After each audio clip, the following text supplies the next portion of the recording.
এই ভিডিওতে দেখাবো আপনি আপনার প্রোফাইলকে কিভাবে এডিট করবেন।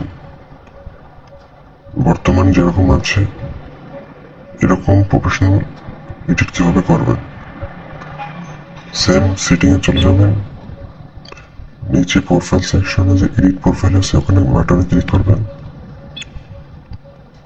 এই হচ্ছে এডিট প্রোফাইল। ছবি দেওয়ার জন্য এখানে একটা ক্লিক করবেন, গ্যালারি ওপেন হবে, একটা ছবি সিলেক্ট করবেন। এক্সাম্পল আমি এটা দিলাম, নাম, এখানে একটা বায়ো,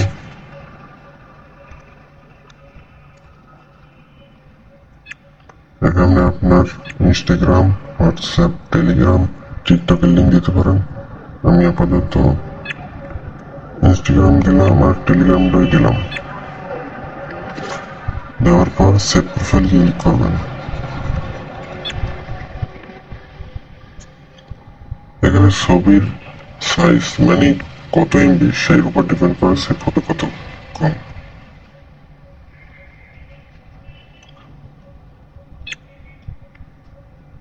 এই যে হয়ে গেছে সেভ প্রোফাইল। এই ছবিটা আমার ছিল 2 এমবি, তার জন্য আপলোড হতে একটু সময় লাগছে। আপনি ক্রসে ক্লিক করে ফ্রেন্ডে যাবেন, তারপর এখানে রিফ্রেশ দেবেন।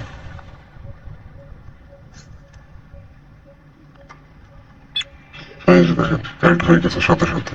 কোনো অ্যাপ্রুভার সিস্টেম নেই, আপনার উপর নিয়ন্ত্রণ, আপনার প্রোফাইল আপনার উপর নিয়ন্ত্রণ। এখানে ক্লিক করলে আপনি চলে যাবেন ফেসবুকে, মানে এখানে লিঙ্কস। পরের ভিডিওতে দেখাবো গ্যালারিতে ফটো আপলোড করবেন কিভাবে, বলতে এখানে গ্যালারিতে